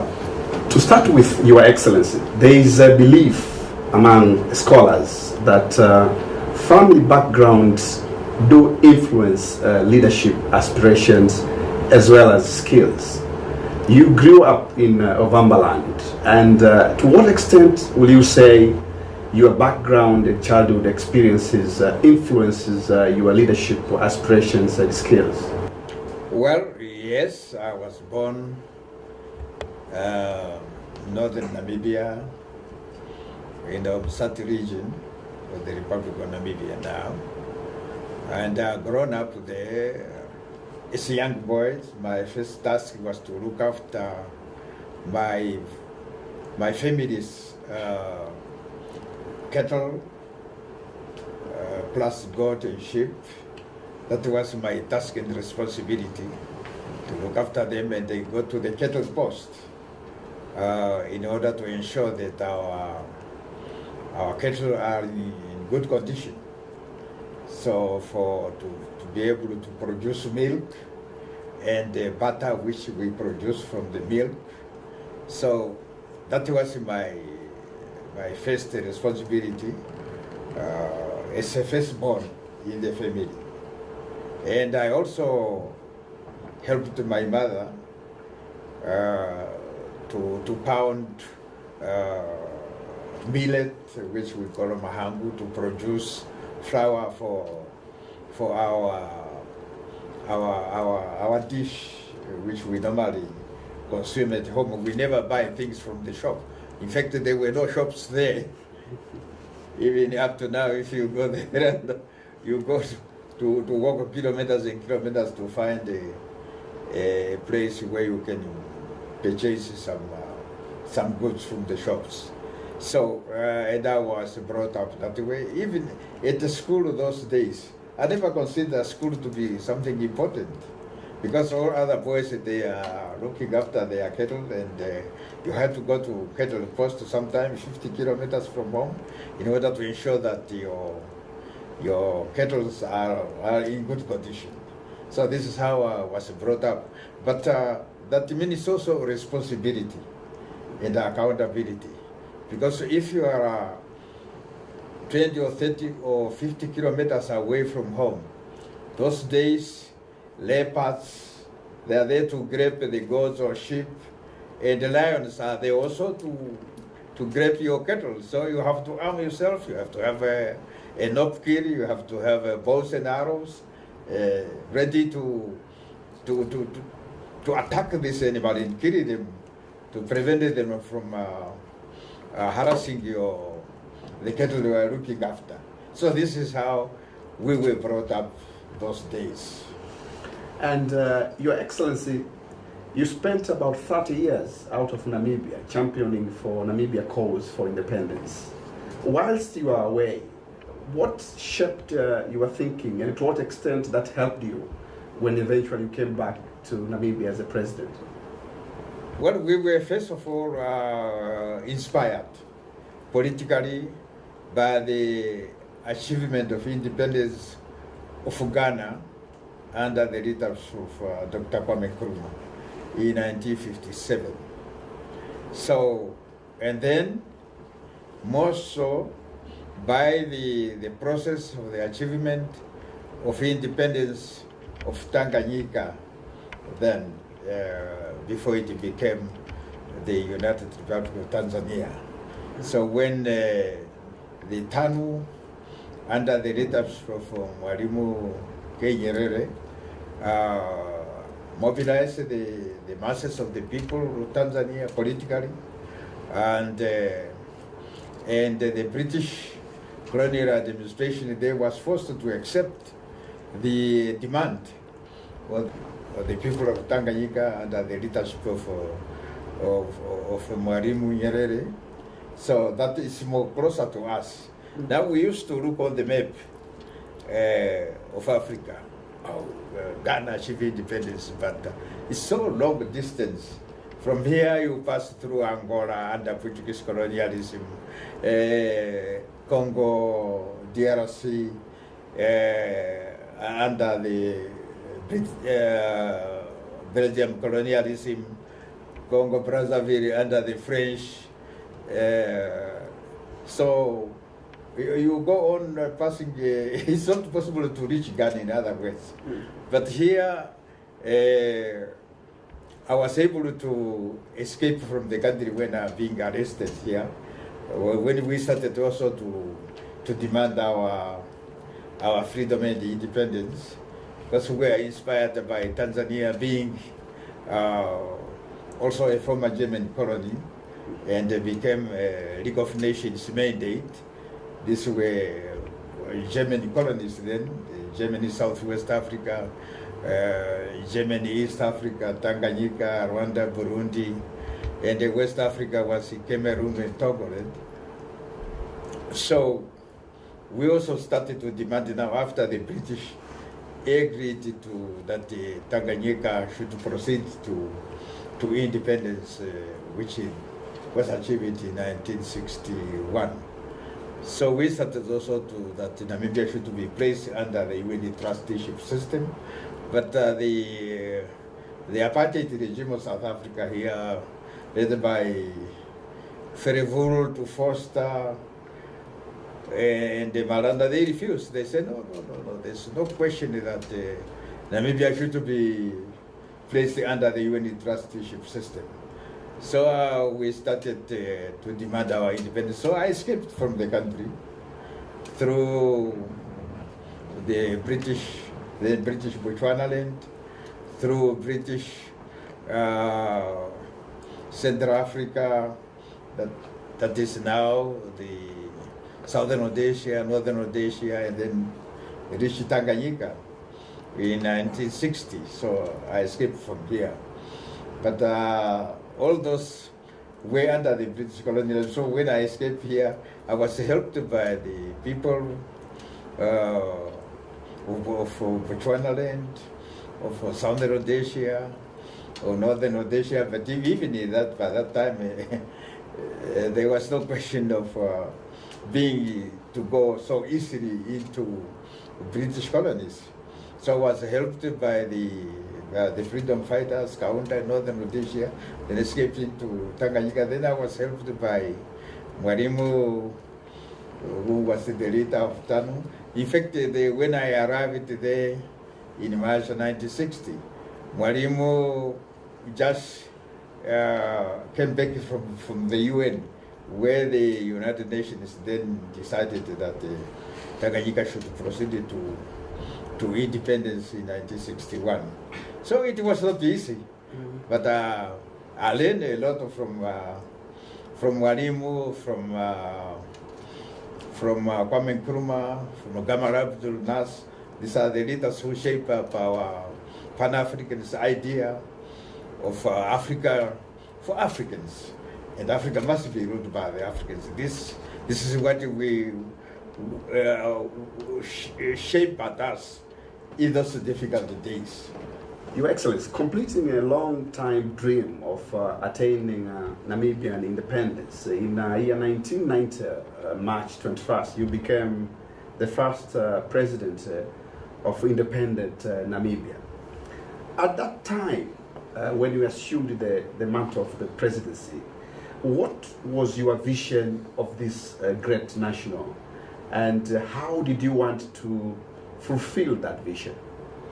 You know, we fought a war here, a racial war, which was imposed on us by the South African minority white settlers of Foster, the Mbotas.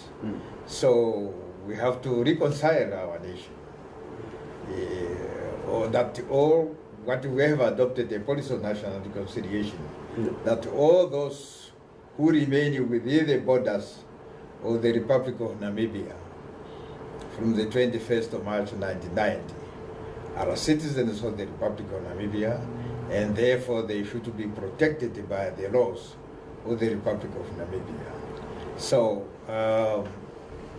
we have to make sure that if we have to develop our country economically, we have to have a peace and stability in the country. And this is the policy we have pursued. But it was not easy because we did not have a university or a polytech or any other technical schools. We inherited Bantu education, as they were called it here, inferior education. That is, Bantu education means that African children would not be taught mathematics and science. So we have to demolish that, we have to do away with that and establish national schools where all the children, irrespective of their color or race, are going to the same school. And then we established the University of Namibia, Polytechnic of Namibia, and the other technical institutions. So we are able to, now we are training our own engineers, geologists, doctors. So we have now the School of Medicine here, School of Pharmacy, and so we were going ahead during this short time of 22 years of independence. Thank you, Your Excellency. At that time when you assumed the presidency, were there some adjustments that you had to make in order to realize this goal? No, we have to establish really a people's government, the National Assembly that makes the laws of the country, and also to make sure that the resources of the country are utilized for the benefit of all Namibians, irrespective of their color, race, or places of origin. Do you think there are particularly qualities that perhaps African leaders must have in contrast with leaders from developed countries? Well, I think it's to maintain our culture. I was born in a rural area, and we were taught by our parents that we must be proud of what we are. So, and I think we must maintain our culture. We should not inherit foreign cultures. Development is something else, because you develop a car in order to move fast. You develop a train in order to carry more goods to any destination you wanted to, or to trade with the other countries. How do you see the future for Africa, and how can we reinforce it? Africa must unite. Without Africa united under the UN flag, here in Namibia we are trying to make sure that our children understand that. That's why here in Namibia we have African Union flag, and we also sing, including African Union anthem at all our school. So the aim is to register in the minds of our children that one day our national flag will go into the museum, and the African Union flag will remain the only flag on the African continent. So it's the anthem. Our children are already singing the African Union anthem. That's the idea behind it. Your Excellency, do you see regime change as a challenge in Africa, and what can be done about it? Regime change is an insult to the intelligence of the African leaders. African leaders are capable of leading their people as they led their people before colonialism and imperialism occupied this country. Dear viewers, thank you very much for following up this very informative insight from His Excellency Dr. Sam Nujoma. I'm sure you have benefited a lot from this interview. Your Excellency, thank you very much for according us your time. Asante sana, thank you very much.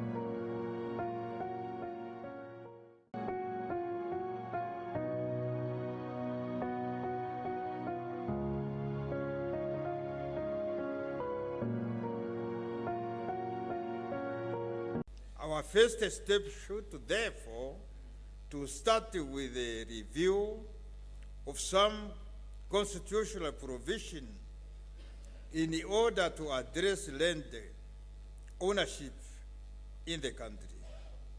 For this reason, the Constitution of the Republic of Namibia is to be amended through a referendum. It is only this way that the state can own the entire land in the country, including the agricultural commercial land. Indeed, I strongly believe that land should belong to the state, and no foreigners should be allowed to own commercial land in Namibia. This is what we agreed upon in the first National Land Conference, and that mechanism should be put in place to speed up the expropriation of without compensation of land belonging to the absentee landlord.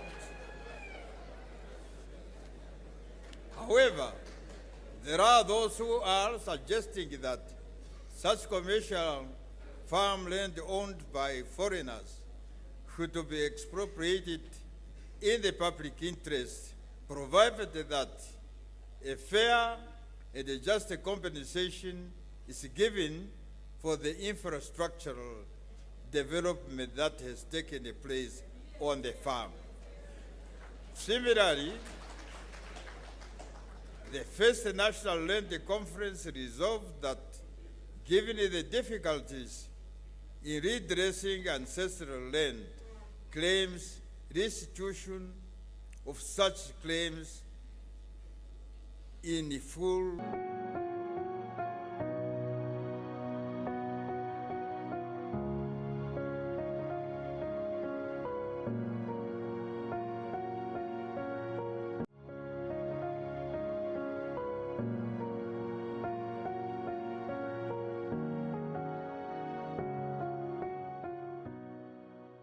Every child must attend the school in the country, because education is the key to knowledge. This is the key to power.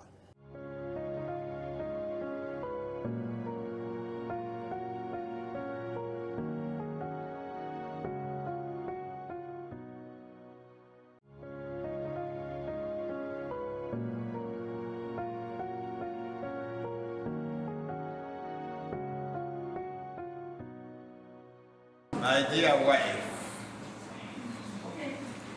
my dear children, my dear comrades, it is an honor for us to have this opportunity to meet. But an opportunity should always be for the future generation. We should not talk for our own interest. My interest, first and foremost, is the unity of SADC,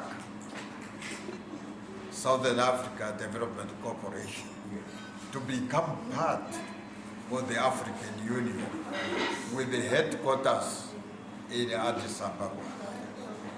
This was formed by great leaders.